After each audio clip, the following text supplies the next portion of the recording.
నేను మీ జర్నలిస్ట్ దగ్గర 6,70,000 కోట్ల అప్పయిందని తెలంగాణ రాష్ట్రంలో అప్పు చేసి అప్పుల పాలు చేసి పోయింది అని కేసీఆర్పై ప్రతిపక్షంలో ఉన్నప్పుడు విమర్శించినటువంటి రేవంత్ రెడ్డి గారు పూర్తి స్థాయిలో 112 రోజులలోనే 18,118 కోట్ల అప్పు చేసినట్టుగా సమాచారం ఉన్నది. అక్కడ పూర్తి వివరాలతో కూడా ఉన్నటువంటి పరిస్థితి.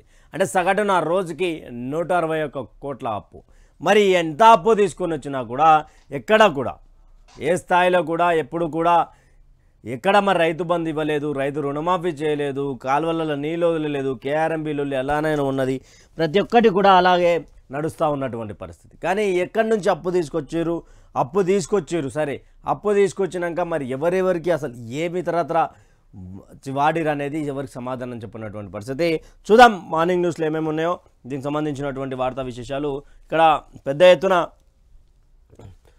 రూపాయలు 18,118 కోట్ల వేల కోట్లకు సంబంధించినటువంటి అంటూ కూడా ఒక వార్తను తీసుకొని వచ్చారు రేవంత్ సర్కార్ అప్పు. మంగళవారం మరో రూపాయలు 1,718 కోట్ల రూపాయలు అప్పు తీసుకొచ్చినట్టుగా రాసుకొచ్చింది. ఈ నెల 19న రూపాయలు 2,000 కోట్ల రుణం, వారం రోజుల్లోనే మరోసారి అప్పు. సెక్యూరిటీ బాండ్లు విక్రయిస్తున్న ప్రభుత్వం 112 రోజుల్లో రూపాయలు 18,118 కోట్ల అప్పు చేసి హడ్కో నుంచి మరో 3,000 కోట్ల రుణం తీసుకొచ్చిరంట. సగటున రోజుకి 160 కోట్ల అప్పు అంటూ కూడా ఒక వార్తను తీసుకొని వచ్చింది. అయితే అధికారంలోకి వచ్చిన నాటి నుంచి రేవంత్ రెడ్డి సర్కార్ అప్పుల యజ్ఞానికి విరామం ఇవ్వడం లేదు. కుర్చీలో కూర్చున్న 15 రోజులకు మొదలుపెట్టిన ఈ క్రతువు నిరాటకంగా కొనసాగుతూనే ఉంది. ఇప్పటికే ఉన్న 16,400 కోట్ల అప్పుల కుప్పలో కొత్తగా మరో 1,718 కోట్లు వచ్చి చేరాయి. ఇంత పెద్ద మొత్తంలో రిజర్వ్ బ్యాంక్ నుంచి డబ్బులు పట్టుకొస్తున్నా ఏ ఒక్క సంక్షేమ పథకం సరిగ్గా అమలు కాకపోవడంపై అనుమానాలు కలుగుతున్నాయి అంటూ కూడా ఒక వార్తను తీసుకొచ్చింది. నిజానికి కూడా ఇంత 400 కోట్లు 16,400 కోట్ల అప్పులకు కొత్త మరో 1,718 కోట్లు వచ్చి చేరాయి. ఇంత పెద్ద మొత్తంలో రిజర్వ్ బ్యాంక్ నుంచి డబ్బులు పట్టుకొస్తున్నా కూడా ఏ ఒక్క సంక్షేమ పథకం వీళ్ళు చెప్పినటువంటి 6 గ్యారెంటీలు అని చెప్పి మోసం చేసి దాన్ని అభయహస్తం కింద మార్చారు. అభయహస్తం అంటే ఏంటండి, 5 పథకాలలో కూడా ఏ పథకం కూడా క్లియర్గా పూర్తయినట్టుగా సమాచారం లేదు, కాలేదు. మహాలక్ష్మి అలానే ఉన్నది, బస్సులు పెంచుతూ ఉన్నారు. మహాలక్ష్మి బస్సు పథకం కింద వాళ్ళకు బస్సులు పెంచలేదు, బస్సులో సీట్లు ఇట్లా ఉండే సీట్లను తీసేసి ఇట్లా అడ్డు వేయడం. అక్కడ నిపుణులు కూడా దాని మీద మాట్లాడుతూ ఉన్నారు. వద్దు, అలా చేస్తే చాలా ప్రమాదకరం, సిటీలో బ్రేకులు ఎక్కువ కొట్టాల్సి అవసరం ఉంటుంది, ఒకరి మీద ఒకరు పడి లాస్ట్కి కింద పడి భారీ ప్రమాదానికి గురయ్యే అవకాశం ఉంటుందని అక్కడ చెప్తా ఉంటే, ఇందిరమ్మ ఇండ్లకు సంబంధించి రేషన్ అంటే ఎన్నికల మేనిఫెస్టోకు ముందు, ఎన్నికల అధికారంలోకి రాకముందు అన్నీ అరచేతిలో వైకుంఠం చూపించి ఇగో ఇదే తిరుమల, ఇదే శ్రీశైలం అని చూపించినటువంటి కాంగ్రెస్ నేతలు ఇప్పుడు దాని మీద తెల్ల రేషన్ కార్డు అర్హులు ఉంటారు. దానికి మళ్ళీ నీకు 2 వీలర్ ఉండొద్దు అంటారు. 2 వీలర్ లేకుండా ఎవరైనా తెలంగాణ రాష్ట్రంలో ఉన్నారా? ఏ కుటుంబం అయినా ఉన్నదా? మ్యాక్సిమం 100%లో 95%, 99% వరకు బండ్లు ఉన్నాయి. లూనా నుంచి మొదలు పెడితే పెద్ద వెహికల్స్ వరకు, బైకుల వరకు చూసుకుంటే. అక్కడ ఇందిరమ్మ ఇండ్లు అనగానే మొట్టమొదటగా ఎమ్మెల్యే గారి అనుచరులకు గ్రామ స్థాయిలో కూడా పూర్తి స్థాయిలో వాళ్ళే తీసుకుంటారు. వేరేళ్ళకు వచ్చే అవకాశాలు అయితే చాలా తక్కువ, లబ్ధిదారులు చాలా తక్కువ. కాంగ్రెస్ పార్టీకి సంబంధించినటువంటి కార్యకర్తలే పూర్తి స్థాయిలో దాన్ని లబ్ధి పొందే అవకాశం ఉన్నది. ఈడ ఇందిరమ్మ ఇండ్ల పథకం పోయింది. ఇక్కడ రైతు భరోసా కింద రైతు రుణమాఫీ డిసెంబర్ 9 తారీఖున అన్నారు, అది అటకెక్కింది. రైతు బంధు జాడనే లేదు. తర్వాత ఇంకేమన్నారు వీళ్ళు, యువ వికాసం అన్నారు, చేనేత బంద్ అన్నారు. రైతు బందే చేస్తలేరు. చేనేత బంద్ గురించి ఆలోచించడంగా తెలంగాణ సమాజం మర్చిపోయింది. అసలు వీళ్ళు ఇచ్చినటువంటి గ్యారెంటీలల్లా ఏదైనా సక్సెస్ అయిందా? ఇన్ని వేల కోట్ల అప్పు, 18,118 కోట్ల అప్పు చేసారు కదా, ఏదైనా కనీసం నిలబెట్టుకున్నారా? రిజర్వ్ బ్యాంక్ నుంచి ఇక్కడ హడ్కో నుంచి 3,000 కోట్ల రుణము, దాదాపు 18,118 కోట్ల అప్పు అయింది కదా. మరి కనీసం దీని గురించి ఎవరైనా మాట్లాడిరా? కనీసం దీని గురించి అంటే తెచ్చి మేము దీని మీద ఇన్వెస్ట్ చేస్తూ ఉన్నామని ఎవరైనా చెప్తా ఉన్నారో లేదు. ఇక్కడ ఒకసారి క్లియర్గా చూడొచ్చు. డిసెంబర్ 23, 2023 1400 కోట్ల అప్పు తెచ్చిన అప్పు ఇది. 16 జనవరి 2024 2000 కోట్లు. 23 జనవరి 2024 1000 కోట్లు. 6 ఫిబ్రవరి 2024 2000 కోట్లు. 13 ఫిబ్రవరి 2024 1000 కోట్లు. 5 మార్చ్ 2024 2000 కోట్లు. 12 మార్చ్ 2024 2000 కోట్లు. 19 మార్చ్ 2024 2000 కోట్లు. 26 మార్చ్ 2024 1718 కోట్లు. ఇవంతా తెచ్చుకొచ్చారు కదా. మీరు రైతు బంధు వేయాలి అనుకుంటే యాసంగి కంటే ముందు దాదాపు ఇక్కడ ఉన్నటువంటి మీరు తెచ్చినటువంటి అప్పు సరిపోతుండే. ఎందుకని మరి ఇవన్నీ అప్పులు తీసుకొచ్చారు, దేని మీద ఇన్వెస్ట్ చేస్తూ ఉన్నారో చెప్తలేరు. కాళేశ్వరం మేడిగడ్డకు సంబంధించి ఆ పిల్లర్లు కుంగిపోయినాయి, ఖరాబ్ అయిపోయినాయి అని చెప్తా ఉన్నారు కదా. మరి దాని మీద ఏమైనా మరమ్మతులు స్టార్ట్ చేసిరా, లేకపోతే రైతులకు ఏమైనా ఆదుకున్నారా, పంట నష్టం కింద ఇంత ఇచ్చినామని చెప్తారా? ఏం చెప్పడానికి సమాధానాలు ఉన్నాయా మనం వేసే ప్రశ్నలు కాంగ్రెస్ పార్టీ దగ్గర?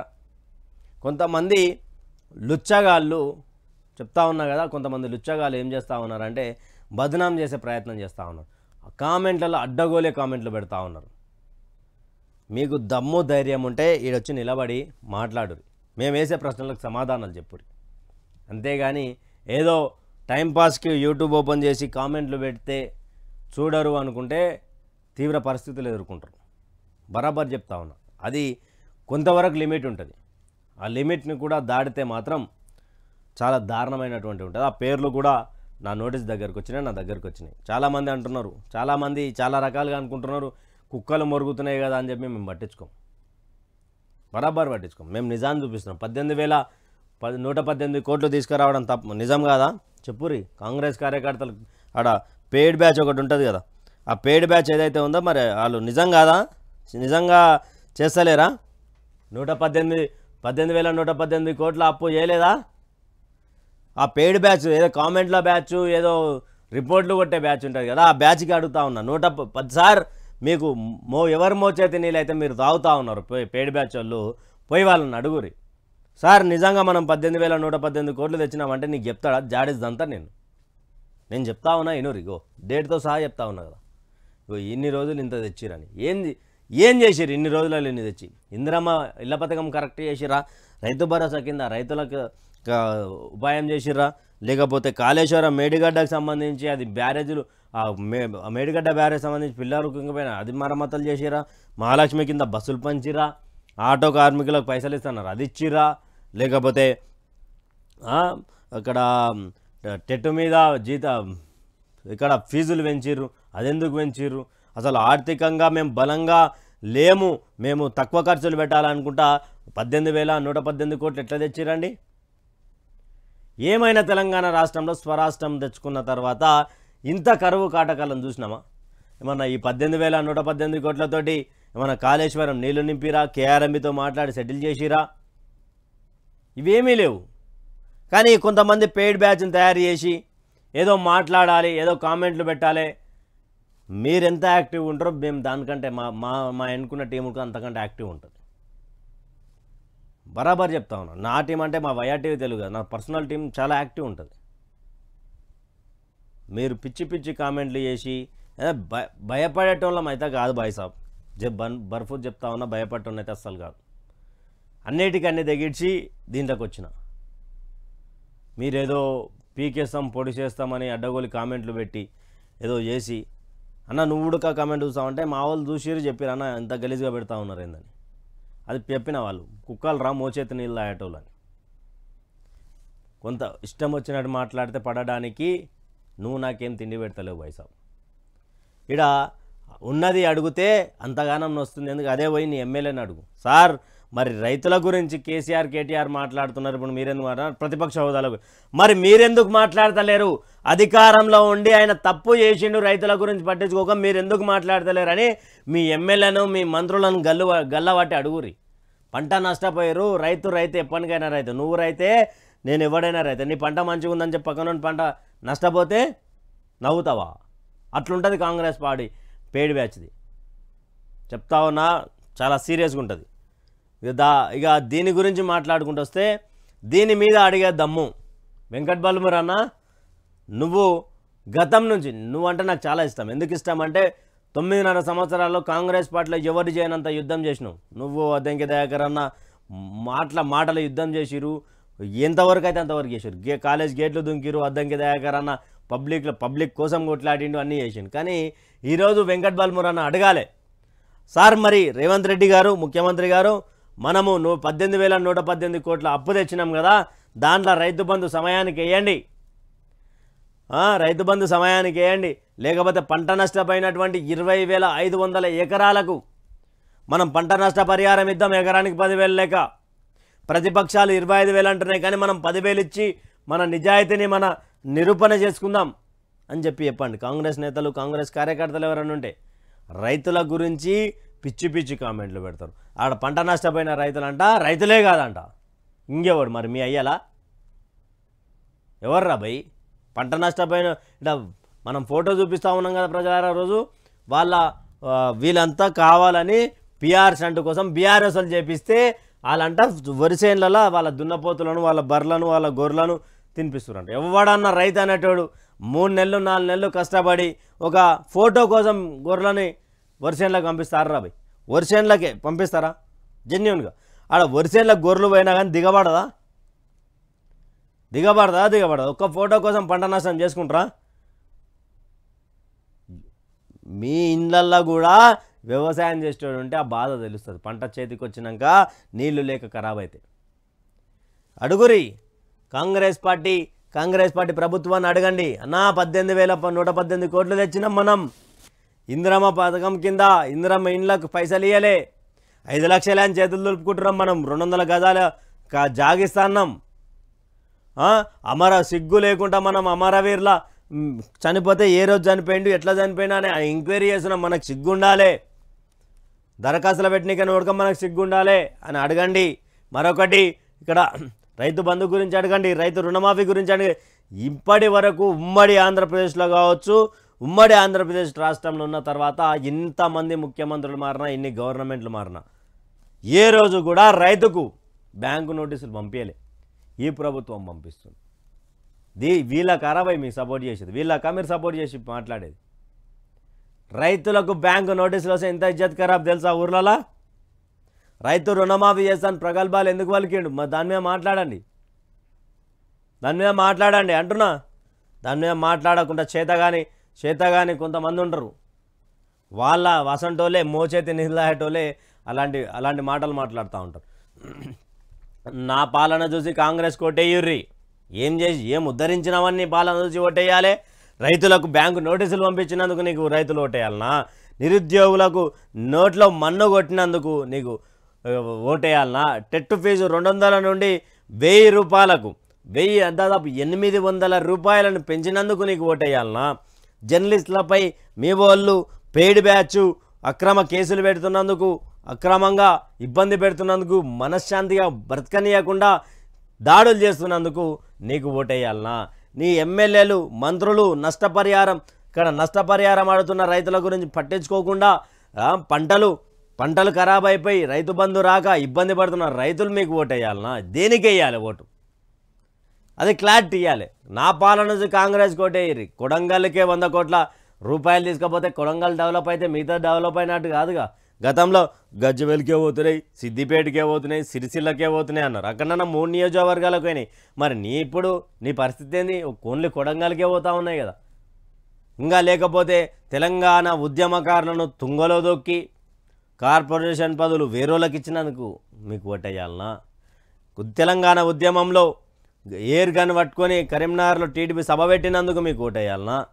దేనికి వేయాలి? తెలంగాణ సమాజం తెలుసుకోవాలి. లేదు, ఇక్కడ చెంగిచెర్లలో హిందువుల మీద పైశాచికత్వంగా దాడి చేస్తే దాని మీద మీరు మాట్లాడినందుకు మీకు ఓటేయాలనా? హిందువులను చులకంగా చూసే కాంగ్రెస్ పార్టీలో మీరు ముఖ్యమంత్రిగా ఉన్నందుకు మీకు ఓటేయాలనా? దేనికి వేయాలి ఓటు?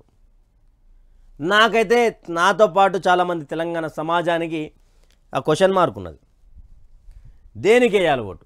చెంగిచెర్లకు సంబంధించినటువంటి రోహింగ్యా ముస్లింలు వెనుక నీ దగ్గరి బంధువో స్నేహితుడో మేడ్చల్ సంబంధించినటువంటి కాంగ్రెస్ పార్టీ నాయకుడు వాళ్ళను బయటకు తీసుకొచ్చే ప్రయత్నం చేస్తున్నందుకు, హిందువుల మీద దాడులు చేస్తున్నందుకు నీకు ఓటేయాలనా? పలకరింపు కూడా పోని కాంగ్రెస్ పార్టీ ఎంపీ అభ్యర్థికి నిన్ను చూసి ఓటేయాలనా? అక్కడే ఉన్నటువంటి నీ కాంగ్రెస్ పార్టీ లీడర్లకు నిన్ను చూసి ఓటేయాలనా? ఎందుకు వేయాలి ఓటు ఎందుకు వేయాలి భాయ్ సాబ్? ఇన్ని చెప్తా ఉన్న దీంట్లో దేనికి ఏం చూసి వేయాలి?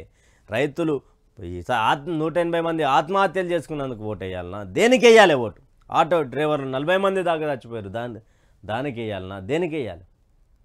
ఓటు అనేది ఒక హక్కు ఉంటుంది కదా, దేనికి వేయాలని క్లారిటీ ఉంటుంది కదా. క్లారిటీ ఉంటే చెప్పండి మరి మాకు, దేనికి వేయాలి?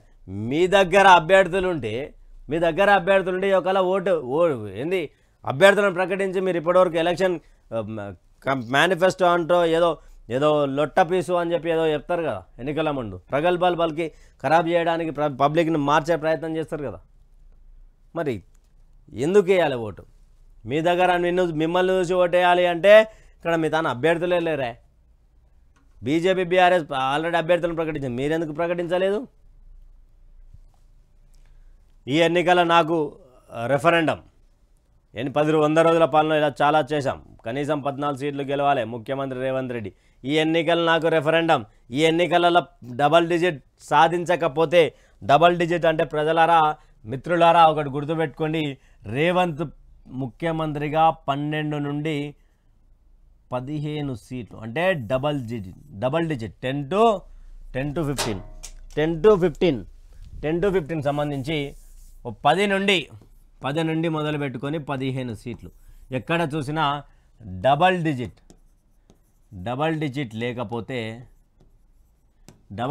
లేకపోయింది అనుకో, పూర్తి స్థాయిలో రేవంత్ రెడ్డి మార్పు జరుగుతుంది. రేవంత్ రెడ్డికి అది చెప్పే ఇచ్చారు, అది నిజం కాదా అని అడుగురి. నువ్వెట్లా అంటావంటే అది నిజం కాదా అని అడుగురి. డబల్ డిజిట్ తెచ్చుకోకపోతే తెలంగాణ రాష్ట్రంలో పరిస్థితి ఏంది అడగండి. అదే 7 నుండి 8 సీట్లు బీజేపీకి వస్తే తెలంగాణ రాష్ట్రంలో పరిస్థితి ఏంది? ఒకవేళ 6-4 బీఆర్ఎస్కి బీజేపీ కలిసి 10 వస్తే మీ పరిస్థితి ఏంది? ఇవన్నీ తెలంగాణ ప్రజలకు సమాజానికి చెప్పాలి. మీరు నన్ను చూసి ఓటేయండి అంటే మీ తన అభ్యర్థులేరు, వేరే పార్టీ నుంచి వచ్చినటువంటి అభ్యర్థులకు టికెట్ ఇచ్చినటువంటి ఘనత రేవంత్ రెడ్డి. అక్కడ దీనికి సంబంధించినటువంటి ఒక వార్త ఉంది, ఆ వార్తను కూడా చదివి వినిపిస్తాం మీకు. పార్లమెంట్ ఎన్నికలు తన 100 రోజుల పాలనకు రెఫరెండం అని సీఎం రేవంత్ రెడ్డి ప్రకటించారు. తన పాలన చూసి ఓటేయాలని ప్రజలకు పిలుపునిచ్చారు. రాబోయే సార్వత్రిక ఎన్నికల్లో 14 ఎంపీ స్థానాలు గెలవాలని పట్టుదలతో ఉన్నామన్నారు. సీఎం రేవంత్ రెడ్డి చేవెళ్ల పార్లమెంట్ పరిధిలోనే నేతలతో ప్రత్యేకంగా సమావేశమైన రేవంత్ రెడ్డి వివిధ అంశాలపై చర్చించారు. అనంతరం ఆయన మాట్లాడుతూ సర్వేలు, స్థానిక నేతల అభిప్రాయాలు తీసుకున్న తర్వాతే ఎంపీ అభ్యర్థుల ఎంపిక జరిగిందన్నారు. చేవెళ్ల, మల్కాజ్గిరి, సికింద్రాబాద్ నియోజకవర్గాలు ఒక్కదానితో మరొకదానికి సంబంధం ఉందని వ్యాఖ్యానించారు. తుగ్గూడలో ఏప్రిల్ మొదటి వారంలో జరిగే భారీ బహిరంగ సభలో జాతీయ స్థాయిలో 6 గ్యారెంటీ ప్రకటించబోతున్నామన్నారు. రంగారెడ్డి జిల్లా నుంచి జాతీయ రాజకీయాలకు శంఖారావం పూరించబోతామని పేర్కొన్నారు. ఈ సభకు మల్లికార్జున ఖర్గే, రాహుల్ గాంధీ హాజరవుతా ఉన్నారు. రాష్ట్ర ప్రజలను మోసం చేసినాం, రాష్ట్ర రైతాంగం మీద నీళ్లు చల్లినాం, మట్టి కొట్టినాం. ఇప్పుడు జాతీయ రాజకీయాల్లో 6 గ్యారెంటీలు అంట. ఈడ ఉన్నటువంటి 4 కోట్ల ప్రజలకే మేకాయ కూర్చున్నారు. మీరు జాతీయ స్థాయిలో మీరు గెలుస్తారా? రంగారెడ్డి జిల్లా నుండి జాతీయ రాజకీయాలను శాసించబోతున్నాం, 6 గ్యారెంటీలను ప్రకటించబోతా ఉన్నాం. 6 గ్యారెంటీలు అని చెప్పకండి సార్, అభయస్తామంటాం.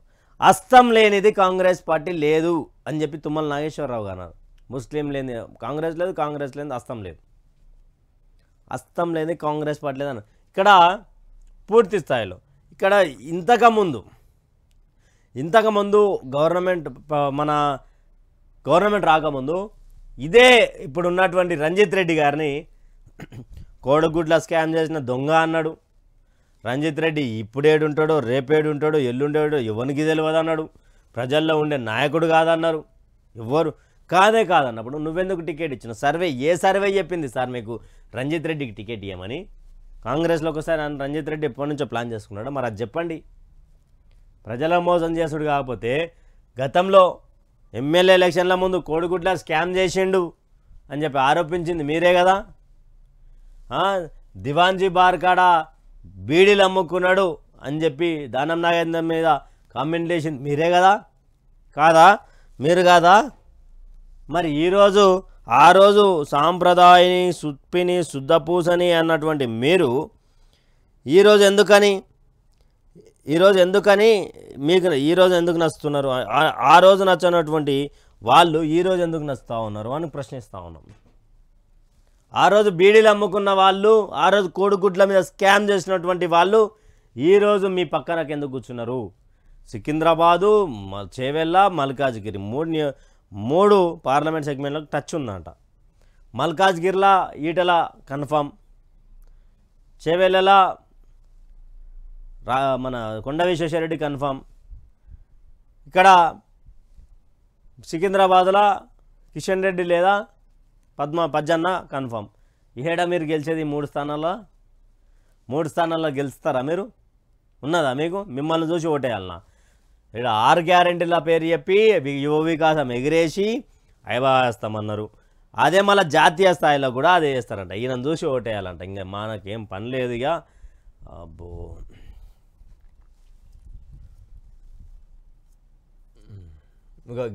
ఇది చూసి ఈయనకు ఓటేయాలి. నా పాలన చూసి కాంగ్రెస్ కోటేరి, మరి ఇది వరకు చూపించాలి. ఇది ముఖ్యమంత్రి గారు తాగుతందుకు నీళ్లు కావాలి. సీఎం సొంత నియోజకవర్గంలో బిందెలతో మహిళలు ఇక్కట్లు. బొమ్రాజ్పేట, దుద్యాల మండలాల్లో మంచినీళ్ళు దొరకక జనం ఇబ్బందులు అంటూ కూడా వాడతారు. చూడండి, ఈయన నా పాలన చూసి ఓటేయమంటారు. ఆయనకు నియోజకవర్గంలోనే 100 కోట్ల నిధులు తీసుకుపోయి మరి నీళ్లు రాకుండా ఏం చేసిందో అర్థమవుతుంది. బొమ్రాజ్పేట, దుద్యాల మండలాల్లో మరి ట్యాంకర్లు పట్టుకొని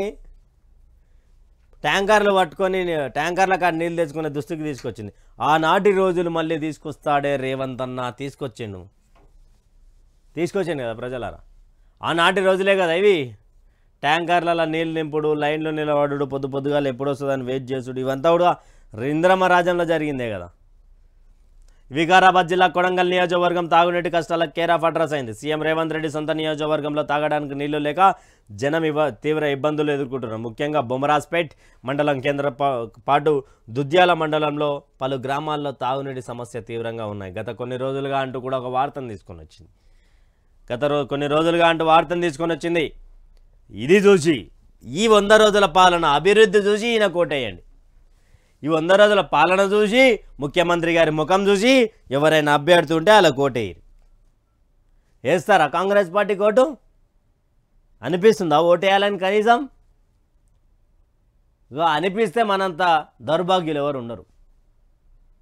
100 రోజుల పాలనలో ఇది చూపిస్తున్నారు. ఏది వాటర్ ట్యాంక్? ఈ వార్తలు ఎవరైనా కవర్ చేస్తురా? కాంగ్రెస్ పార్టీ మీడియా ఏదైనా కవర్ చేస్తుందా? సో అండ్ కాల్డ్ శాటిలైట్ కావచ్చు, so and called satellite papers కావచ్చు, ప్రింట్ కావచ్చు, ఎవరైనా చూపిస్తారా ఇలాంటివి? ఎందుకు చూపించట్లేదు? చూపించకపోవడానికి కారణం ఏంటి? పూర్తిగా ఈయన నియోజకవర్గంలోనే పూర్తిగా Telugu news line, Telugu short news app అంటూ కూడా త్వరలో అంటూ కూడా ఒక బ్యానర్ ఐటమ్ కనిపించింది అడ్వర్టైజ్మెంట్కి.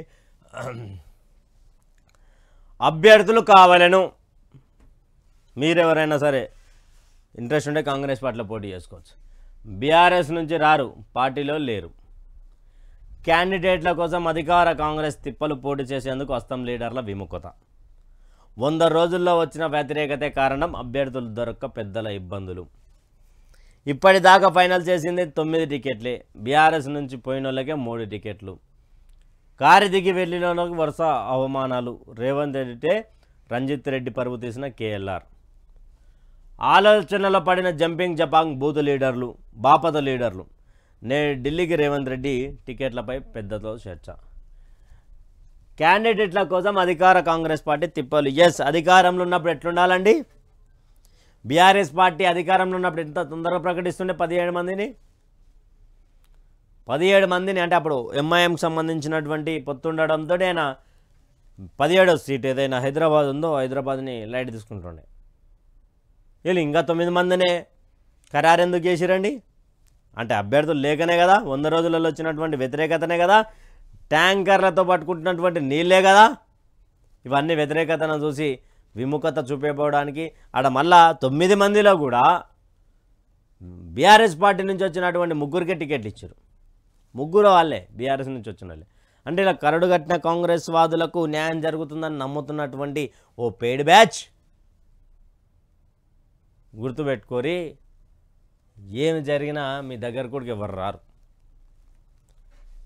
ఈడ 100 రోజుల వ్యతిరేక ఇక్కడ మళ్ళా చేవేళ్ళ ఏదైతే నిన్న సభ జరిగిందో, ఏదో మీటింగ్ జరిగిందో, ఆ మీటింగ్లో భాగంగా కేఎల్ఆర్ లక్ష్మారెడ్డి మన మహేశ్వరం నుండి పోటీ చేసినటువంటి అభ్యర్థి మేడ్చల్ నుంచి తీసుకుపోయి మహేశ్వరంలో పోటీ చేసినటువంటి అభ్యర్థి నిన్న ఇజ్జత్ తీసిండు రేవంత్ రెడ్డి ముందలనే రంజిత్ రెడ్డి. పార్టీలో ఉన్న వాళ్ళను గుర్తుపెట్టుకోవాలి, పార్టీలో ఉన్న వాళ్ళను మోసం చేయొద్దని చెప్పకనే చెప్పిండు ఆయన. వీళ్ళకి అభ్యర్థులు లేరు, పాడు లేరు, మన్ను లేరు, మనశానం లేరు. ఊపర్ షెర్వానీ అందర్ పరేషానీ. ప్రస్తుతం కాంగ్రెస్ పార్టీ పరిస్థితి ఇలాగే ఉందనే మాట వినిపిస్తుంది. లోక్సభ ఎన్నికల్లో 14 సీట్లు పక్కా గెలుస్తామని రేవంత్ రెడ్డి చెబుతున్నా అసలు అభ్యర్థులు దొరకడం లేదని అటువైపు నుంచి వినిపిస్తున్న మాట. గేట్లు తెరిచి కూర్చున్న పెద్ద గిరాకీ లేకుండా పోయిందనే గుసగుసలు కూడా వినిపిస్తున్నాయి. పార్టీలో ఉన్నోళ్ళు కొందరు పోటీకి ఇష్టపడగా మరికొందరిని పెడితే ఓట్లు పడతాయా లేదనే భయంతో పార్టీలో అంతా ఆగమాగం ఉందనే ప్రచారం జరుగుతుంది. ఎస్, ఇది నిజం. మరి గేట్లు తెరిచి కూర్చున్న తర్వాత గేట్లు తెరిచి కూర్చుంటే ఎవడు వాడొస్తాడు వీడొస్తాడు అని అనుకుంటే ఎవడు రాకపోవడంతో పూర్తి స్థాయిలో బయట ఎట్లా పడ్డది, ఇక ఉండాలే కదా అన్నట్టు, చెయ్యాలే కదా అన్నట్టు అభ్యర్థులను పెడదాము అంటే అట్లా మళ్ళీ సక్సెస్ కాదు. ఎందుకు కాదు అంటే అభ్యర్థులను అట్లా పెడితే వాళ్ళకు ఓట్లు వస్తాయో రావు. ఓట్లు వచ్చేటోళ్ళేమని నేను పోటీ అని అంటారు. ఉప్పర్ షేరేవాని అందర్ పరేషాని. ఇది కాంగ్రెస్ పార్టీ. ఎవడన్నా ప్రభుత్వంలో ఉన్నటువంటి పార్టీ ఇంత లేట్ చేస్తుందా అభ్యర్థులను ప్రకటించడానికి? ప్రకటిస్తుందా? ఎప్పుడు ప్రకటిస్తుందండి? నోటిఫికేషన్ వస్తుందన్న నెల రోజుల ముందే ప్రకటిస్తుంది. కేసీఆర్ లీడర్ చేయలేదా గత ఎన్నికలలో? అందరిని ప్రకటించలేదా 2 లిస్టులలో? ఢిల్లీకి పోతా ఉన్నాడు. ఇప్పుడు ఢిల్లీకి పోయి ఇక టికెట్ల మీద చర్చ, మరి బీసీలను ఎట్లా అనుగదొక్కుతున్నాము, బీసీలను ఎట్లా అనుగదొక్కాలి, మీరు ఎట్లా దొక్కండి, మేము ఎట్లా దొక్కుతాము, మీరు ఎంత మొత్తుకున్నా, మీ దగ్గర మొత్తుకున్నా ఢిల్లీకి వచ్చినాక మేము సమయం ఇయ్యము అని పెద్దలు చెప్తారు.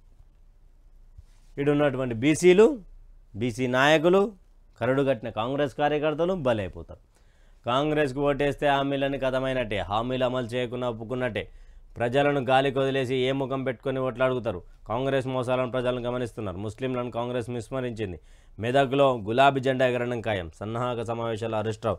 మెదక్లో గులాబీ జెండా ఎగరడం ఖాయమని మాజీ మంత్రి ఎమ్మెల్యే హరీష్ రావు అన్నారు. సంగారెడ్డిలో మంగళవారం కూడా అంటూ కూడా ఒక వార్తను తీసుకొని వచ్చారు.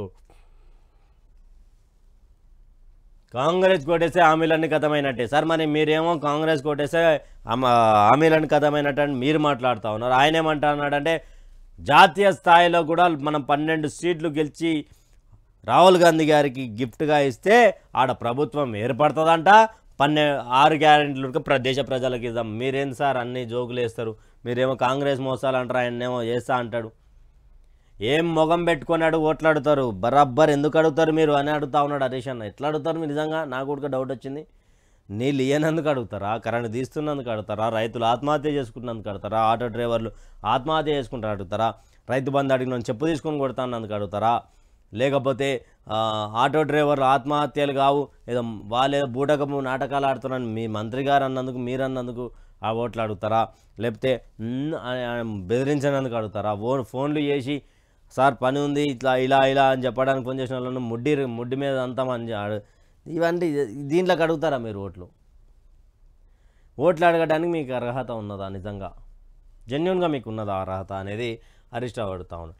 మెదక్లో గులాబీ జెండా ఎగరడం ఖాయం. కానీ బీఆర్ఎస్ పార్టీ ఇన్ని రోజుల వరకు కొంచెం ఆప్షన్ ఉండే బీఆర్ఎస్లో మెదక్లో. కాకపోతే అక్కడ తెలంగాణ సమాజం మొత్తం ఊహించింది ఏంటంటే కేసీఆర్ గారు పోటీ చేయబోతూ ఉంటారు. కేసీఆర్ గారు అక్కడ నుంచి పోటీ చేస్తే ఇక్కడ గెలిచే అవకాశం ఉంటుంది, రఘునందన్ రావుకు దెబ్బ పడే అవకాశం ఉంటుంది అనుకున్నటువంటి సమయంలో అక్కడ వెంకట్రామిరెడ్డి ఐఏఎస్ మాజీ ఆయనకిచ్చి రఘునందన్ రావు గారికి మరి ఇక్కడ కాంగ్రెస్ నుంచి ఇక్కడ బీఆర్ఎస్ పగడ్బందీగా ఉండే బీఆర్ఎస్ ఇంత అంటే ఒక అభ్యర్థిని రాజకీయ అనుభవం లేనటువంటి అభ్యర్థిని పెట్టడంతో అక్కడ ఇబ్బంది అయ్యే అవకాశం ఉన్నది బీఆర్ఎస్కి కాంగ్రెస్ పార్టీ ఇంకా ఇప్పటివరకు అభ్యర్థిని ప్రకటించలేదు. నీలం మధు అంటారు, మరి నీలం మధుకి ఇస్తారా ఇంకెవరికైనా ఇస్తారో చూడాలి. ఇక్కడ సామాజిక పరంగా కాదు, పూర్తి స్థాయిలో అక్కడ రఘునందన్ రావుకి కాంగ్రెస్ చేస్తున్నటువంటి లేట్ అనేది రఘునందన్ రావుకి ప్లస్ అవుతున్నటువంటి అవకాశం ఉన్నది. ఆయన క్లియర్గా ప్రచారంలో దూసుకుపోతూ ఉన్నాడు. ఇక్కడ టీఆర్ఎస్ నేత కూడా ప్రచారం దూసుకుపోతారు, కాంగ్రెస్ నేతలు ఇంట్లో వండిరు. ఎవరికి వస్తుంది రన్న ఆయన ఏం కథ, ఈ ఇక్కడి పంచాయతీ అనుకోండి. ఎన్నికల తర్వాత బీజేపీలోకి రేవంత్ జంప్, సీఎం కేటీఆర్ ఆసక్తికర వ్యాఖ్యలు. రేవంత్వి కక్షపూరిత రాజకీయాలే, ప్రజల గోడు ఆయనకు పట్టడదు, ప్రశ్నిస్తే పేగులు మెడకేసుకుంటా అంటుండు. నువ్వు ముఖ్యమంత్రివా, బోటి కొడుతునివా? తప్పు రాదు మేడం. నువ్వు ముఖ్యమంత్రివా, బోటి కొట్టేటోనువా? ఫోన్ ట్యాపింగ్ పేరుతో సమస్యలను పక్కదో పట్టిస్తున్నారు. తప్పు చేసిన వాళ్ళు భయపడతారు, మేం భయపడం. ఇప్పటికే ఢిల్లీకి 2500 కోట్లు పంపిండు. రేవంత్ రెడ్డిపై మండిపడ్డ కేటీఆర్, పార్లమెంట్ ఎన్నికల్లో 40 సీట్లు గెలవకపోతే రేవంత్ రెడ్డి ముఠా మొత్తం కట్టగట్టుకు బీజేపీలోకి జంప్ అవుతారని. అంటే లోక్సభ ఎన్నికల్లో 40 నుండి 50 సీట్లు రాకపోతే కాంగ్రెస్కి జాతీయ స్థాయిలో ఇండి కూటమి కాదు, కాంగ్రెస్ పార్టీకి సపరేట్గా రాకపోతే రేవంత్ రెడ్డి ముఠా, రేవంత్ రెడ్డి సైన్యం, రేవంత్ రెడ్డి ఫ్యాన్స్ క్లబ్, రేవంత్ రెడ్డి వీళ్ళందరూ కాదు, రేవంత్ రెడ్డి ఎవరెవరైతే పైసలు పెట్టి గెలిపించిండో ఆ పైసలు పెట్టి గెలిపించినటువంటి నేతలందరినీ తిరిగి బీజేపీలోకి తీసుకొస్తాడు. నువ్వు ముఖ్యమంత్రివా లేకపోతే బోటి కొట్టేటోనివా అని చెప్పి కేటీఆర్ అన్న అడుగుతూ ఉన్నాడు. మరి చెప్పాలి దీని మీద. మెడలేసుకుంటా, తిత్తి తీస్తా, భుజాల మీద దొక్కి నెత్తి మీద దొక్కుంటా పోతా, ఇవన్నీ తొక్కుడు బిల్ల ఆడుతున్నాం ఏమి. ఇప్పటికే ఢిల్లీకి మనం 18,118 కోట్ల అప్పు చేసి ఈడ 2,500 కోట్లు ఢిల్లీకి పంపిణని చెప్పి కేటీఆర్ అన్న బలంగా ఆరోపిస్తూ ఉన్నాడు. మరి నిజమా కాదా దీని మీద మాట్లాడాలి. ఎంతసేపు ఉన్నా ఇట్లా పాయింట్ టు పాయింట్ మాట్లాడాలా, కానీ మీరు ఎక్కువ మాట్లాడితే నేను మెడలేసుకుంటా, తిత్తి తీస్తా, బోటి కొడతా, కార్జలు అమ్ముతా, లివర్ అమ్ముతా, తలకాయ సూప్ మంచిగా పెడతా, గివేంది ఈ మాటలు అవి. ముఖ్యమంత్రి స్థాయిలో ఉన్నటువంటి వ్యక్తులు మాట్లాడాల్సినటువంటి మాటలు అవి. మెడలేసుకుంటా, భుజాల మీద కాలేసి తొక్కుకుంటూ వచ్చిన కాంగ్రెస్ పార్టీలో నిన్ను దొక్కుదామని కూడా చూస్తూ ఉన్నారు రేవంత్ రెడ్డి గారు. గుర్తుపెట్టుకోవాలి ఈ యొక్క విషయాన్ని. ఎప్పటికీ మనదే కాదు, కొన్ని రోజులు కూడా మారే అవకాశం ఉంటుంది. చెప్పక్లోకి చెన్నై ఘన విజయం అంటూ కూడా ఒక వార్త, కర్నూలులో వింత ఆచారం అంటూ మరొక వార్త. అయితే పూర్తి స్థాయిలో ఇక్కడ మైక్రోసాఫ్ట్ విండోస్ కొత్త బాస్ పవన్ దావలూరి, ఐఐటి మద్రాస్ పూర్వ విద్యార్థి కీలక పదవి అంటూ కూడా ఒక వార్తను తీసుకొచ్చారు. 2,500 కోట్లు ఢిల్లీకి. రేవంత్ రెడ్డి బిల్డర్లను బెదిరించి పైసలు వసూలు చేస్తున్నాడు. బిల్డింగ్లకు 3 నెలలుగా అనుమతులు లేవు, డబ్బిస్తేనే పర్మిషన్లు. మంత్రుల ఇసుక దందాలు, రైస్ మిల్లర్లకు బ్లాక్ మెయిలింగ్లు. లోక్సభ ఎన్నికల తర్వాత బీజేపీలో చేరే తొలి వ్యక్తి రేవంతే. ప్రతిపక్షాలను అరెస్ట్ చేసే పనిలో ప్రధాని, ప్రమాదంలో దేశం. నరేంద్ర మోడీని ఆపడం కేసీఆర్, కేజ్రీవాల్, మమతకే సాధ్యం. ఫోన్ ట్యాపింగ్పై విచారణ చేయాలి, బాధ్యులను శిక్షించాలి. రేవంత్ రెడ్డికి భయపడేవారు లేరు, వెంట్రుక కూడా బీగలేడు. దేశవ్యాప్తంగా కాంగ్రెస్ పార్టీకి 40 సీట్లు కూడా దాటవు. సికింద్రాబాద్ లోక్సభ సన్నాహక సమావేశాల్లో కేటీఆర్ అంటూ కూడా ఒక వార్తను తీసుకొచ్చారు. ఇక్కడ తెలంగాణ భవన్లో మంగళవారం జరిగిన బీఆర్ఎస్ సికింద్రాబాద్ లోక్సభ నియోజకవర్గ సమావేశంలో పార్టీ వర్కింగ్ ప్రెసిడెంట్ కేటీఆర్తో అభ్యర్థి Secunderabad parliament segment king Padmarao Goud, పార్టీలకు అతీతంగా పార్టీలకు ఏ పార్టీలో ఉన్నా ఆడ భారతీయ జనతా పార్టీ గట్టిగా ఉన్నప్పటికీ పజ్జన్న అంటే చాలామందికి ఇష్టం. రాత్రి 2 గంటలకు నువ్వు ఏ సమస్య మీద మంత్రి ఉన్నప్పుడు నేను చూసిన, ఓ రోజు లుంగి కట్టుకొని ఓ తాన కుర్చీ వేసుకొని ఓ బనీన్ మీద కూర్చొని ఇట్లా లైట్గా షర్టు బటన్లు ఈడి వరకు వేస్తాడు ఆయన. ఇట్లా ఇదంతా ఇట్లా ఉంటుంది. ఇట్లా కూర్చొని దోస్తులతో కూర్చొని ముచ్చటేస్తుంది. మంత్రిగా ఉండి గన్మెన్లు లేరు, ఎవ్వరూ లేరు. పజ్జన్న ఇన్నిసార్లు గెలవడానికి కారణం ఆయన మంచితనమే, జెన్యున్గా ఆయన పూర్తి స్థాయిలో. ఇక్కడ కేటీఆర్ బిల్డర్లను బెదిరించి పైసలు వసూలు చేస్తున్నాడు. 3 నెలల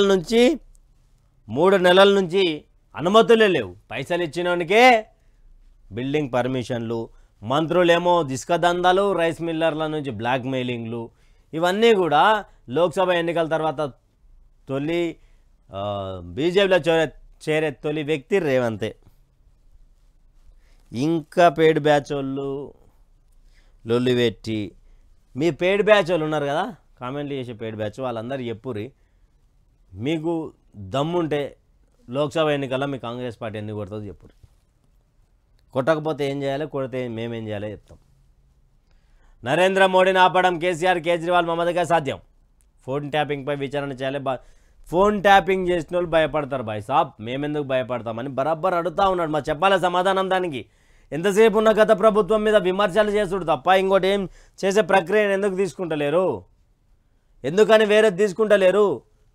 ఇక్కడ పద్మారావు గౌడ్కి సంబంధించి ఓట్ల పరంగా ఆయన పార్లమెంట్ సన్నాహక సభలో కూడా కొంచెం హాస్యాస్పదంగానే కనిపించారు ఇద్దరు నవ్వుకుంటూ.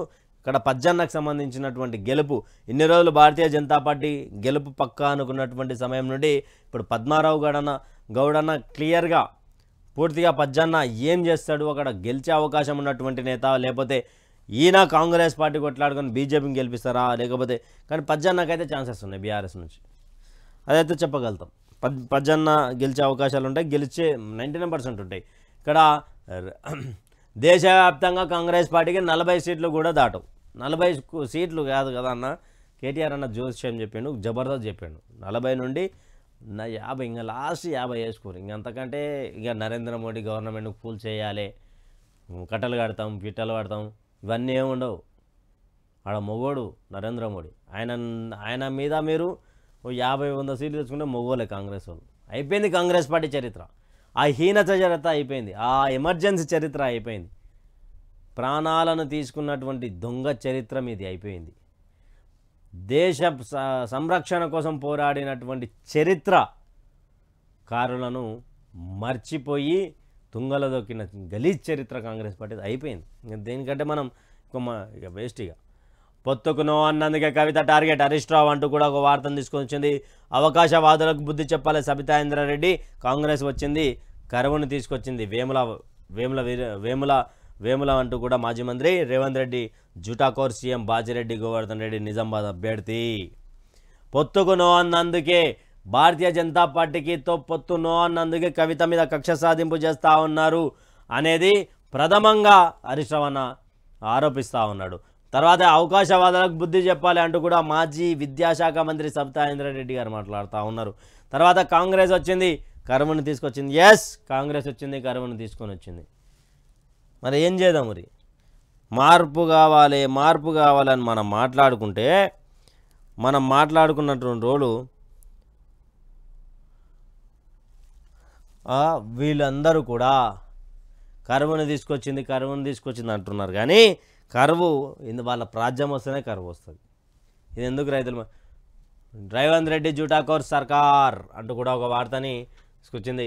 రుణమాఫీపై తూచ్, పార్లమెంట్ ఎన్నికల తర్వాత సర్కార్ ప్రకటన, అనుమానాలు రేకెత్తించేలా జూపల్లి వ్యాఖ్యలు. ఎన్నికల ముందు హామీ ఇచ్చిన మాట వాస్తవమే, రాష్ట్ర ఆర్థిక పరిస్థితి ఇలా ఉంటుందని తెలియదు. గాంధీ భవన్లో మీడియాతో మంత్రి జూపల్లి. ఇప్పటికే నిరుద్యోగ వృత్తిపై బట్టి 4 మడత, ఇప్పుడు మరో హామీకి కాంగ్రెస్ సర్కార్ బాయ్. పార్లమెంట్ ఎన్నికల తర్వాత రుణమాఫీ గురించి మాట్లాడతారంట. ఇంకెన్నిసార్లు మోసపోతారన్నా మేము చేసేలా. ఒకసారి కాంగ్రెస్ పార్టీ గవర్నమెంట్ కోటేసిర్రు, ఇక నెత్తిన టోప్ పెట్టుకురు, పంట నష్టాలు పోతూ ఉన్నారు, అక్కడ నీళ్ళు లేక చాలా ఇబ్బందులు పడుతూ ఉన్నారు రైతులు కావచ్చు, సామాన్యులు కావచ్చు, ప్రతి ఒక్కరు. మరి ఇప్పుడు రైతు రుణమాఫీ కూడా పార్లమెంట్ ఎన్నికల తర్వాత వేస్తారంట. పార్లమెంట్ ఎన్నికల తర్వాత మళ్ళీ ఎలక్షన్ లేవుగా, మళ్ళీ ఎప్పుడు మాట్లాడతారు అంటే ఇవి రైతు రుణమాఫీ గురించి మళ్ళా 2028 డిసెంబర్ నవంబర్లో మాట్లాడతారు. ఎందుకంటే అప్పుడు ఎలక్షన్ వస్తాయి కదా. తర్వాత ఇప్పుడు ఎంపీ తర్వాత ఎలక్షన్ లేవు. కార్పొరేటర్ ఉన్నా ఇక్కడ రుణమాఫీ అవసరం లేదు, మనకి కార్పొరేటర్ ఉన్నా రుణమాఫీ అవసరం లేనటువంటి పరిస్థితి కదా. మరి ఏం చేయొచ్చు దీని మీద? ఆల్రెడీ నిరుద్యోగ భృతి మీద ఇస్తామని చెప్పి తర్వాత ఉప ముఖ్యమంత్రి బట్టి విక్రమార్క మాట్లాడి మేమెప్పుడు అన్నామన్నందుకే ఆయనకు పెద్ద ఎదురు దెబ్బ తాకింది. మరి ఈసారి జూపల్లి కృష్ణారావు గారు కూడా సంచలన వ్యాఖ్యలు అంటూ కూడా మరో ఎన్నికల హామీపై రేవంత్ సర్కార్ చేతులు ఎత్తబోతున్నదా? రైతు రుణమాఫీ అమలు చేయలేమని ప్రకటించనున్నదా? ఏరు దాటాక తెప్ప తగిలేసినట్టు పార్లమెంట్ ఎన్నికల తర్వాత ప్రకటన చేయనున్నదా? మంగళవారం గాంధీ భవన్లో మంత్రి జూపల్లి కృష్ణారావు చేసిన వాక్యాలు అలాంటి అనుమానాలు రేకెత్తిస్తున్నాయి. రుణమాఫీ చేస్తామని ఎన్నికల ముందు హామీ ఇచ్చిన మాట వాస్తవేనని, కానీ రాష్ట్ర పరిస్థితి ఇలా ఉంటుందని తెలియదని వ్యాఖ్యానించారు. రుణమాఫీపై మీడియా ప్రశ్నించగా రామాయణం అంతా విని రాముడికి సీతమవుతున్నట్టుగా వివరించారు. రైతు రుణమాఫీపై చేతులు ఎత్తేయబోతుందా అంటే చేతులు ఎత్తేసినట్టుగా ఇప్పుడు మనం ఏం చేసలేని పరిస్థితి. ఎందుకంటే ఒకసారి వాళ్ళకి అధికారం ఇచ్చినాం 5 సంవత్సరాలు భరించాల్సిందే. మనం భరించకుండా ఇప్పుడు తొత్తుతున్నాం అనుకో, అక్రమ కేసులు అయితే, అరెస్టులు అయితే, దాడులు అయితే మరి జాగ్రత్త. ఎవరన్నా ప్రశ్నించేటోళ్ళు ఉంటే జాగ్రత్త ఉండి ప్రశ్నించారు. వాళ్ళు అసలే కాంగ్రెస్ వాళ్ళు మళ్ళీ ఎమర్జెన్సీ పీరియడ్ అన్నారు అనుకో, మన అందరం తీసుకుపోయి లోపలేసి కొట్టినా కొడతారు వాళ్ళు. ఇది రైతులారా గమనించండి. కాంగ్రెస్ పార్టీ అధికారంలోకి వస్తే జాతీయ స్థాయిలో 6 గ్యారెంటీలు అమలు అవుతాయని కూడా గతంలో ముఖ్యమంత్రి రేవంత్ రెడ్డి గారే మాట్లాడారు. కానీ 6 గ్యారెంటీలు కాస్త అభయాస్తం కిందకి పోయింది, 5వ గ్యారెంటీలకు వచ్చింది. ఇప్పుడు పార్లమెంట్ ఎన్నికల తర్వాత ప్రధానమంత్రి నరేంద్ర మోడీ అయితే ఇక్కడ 6 గ్యారెంటీలు వస్తాయంట. 6 గ్యారెంటీల రైతు రుణమాఫీ ఉడక ఎత్తేసే అవకాశాలు ఉన్నాయంటూ కూడా ఓ వార్త వచ్చింది. దొంగలకు గేట్లు తీసుడేంది, మాలాంటోలు కార్యకర్తలు చచ్చిపోతారు. రేవంత్ నిలదీసిన కాంగ్రెస్ నేత లక్ష్మారెడ్డి సర్వేల ఆధారంగా టికెట్ ఇచ్చామన్న రేవంత్ రెడ్డి అంటూ కూడా ఇక్కడ నిన్న మల్కాజిగిరి మన చేవెళ్ళకు సంబంధించినటువంటి ఏదో మీటింగ్ ఉన్నదో ఆ మీటింగ్లో కేఎల్ఆర్ మహేశ్వరం నియోజకవర్గ అభ్యర్థి కాంగ్రెస్ పార్టీ నుంచి దొంగలకు గేట్లు తీసుడేంది అంటే ఇన్ని రోజులు అధికార పక్షంలో ఉండి ప్రతిపక్షం మీద నోటితో వచ్చినట్టు, నోటితో కాదన్నా అడ్డగోలుగా తిట్టారు. రేవంత్ రెడ్డిని తిట్టిరు, అందరిని తిట్టారు. అంత ఇంత తక్కువ తిట్టించుకున్నదంటే వీళ్ళే బట్టి విక్రమార్క, కోమటిరెడ్డి వెంకటరెడ్డి, ఉత్తమ్ కుమార్ రెడ్డి. రేవంత్ రెడ్డిని అయితే పొల్లు తిట్టిరు. మళ్ళీ వాళ్ళకి కండువాలు కప్పి వాళ్ళకి టికెట్లు ఇచ్చి మాలాంటోళ్ళు కార్యకర్తలు చచ్చిపోతారు. దొంగలు వస్తే మాలాంటోళ్ళ మీద పెత్తనం చేస్తే మాలాంటి నిజాయితీ గల అటువంటి కార్యకర్తలు చచ్చిపోతారని లక్ష్మారెడ్డి మాట్లాడుతూ ఉన్నాడు. సర్వేల ఆధారంగా టికెట్ ఇచ్చామన్న రేవంత్ ఏ సర్వే చేయించారు? వాళ్ళు వచ్చింది నిన్నమన్న బీఆర్ఎస్ నుంచి. అంతకుముందే సర్వే చేయించి పెట్టుకున్నావా? లేకపోతే వీళ్ళు వచ్చినాక సర్వే చేసిన? వాళ్ళు వచ్చినాక ఎన్ని రోజులకు టికెట్లు కన్ఫర్మ్ చేశారు? 2 రోజుల్లో సర్వే పూర్తయిపోయిందా? చేవెళ్ళ పార్లమెంట్ సెగ్మెంట్లో ఉన్నటువంటి 7 నియోజకవర్గాలలో ఒక రోజులో సర్వే పూర్తయిపోయి రంజిత్ రెడ్డి పేరు వచ్చింది. రంజిత్ రెడ్డి మీరే అంటారు కోడిగుడ్ల స్కామ్ చేసిండు, దొంగ లంగా అని.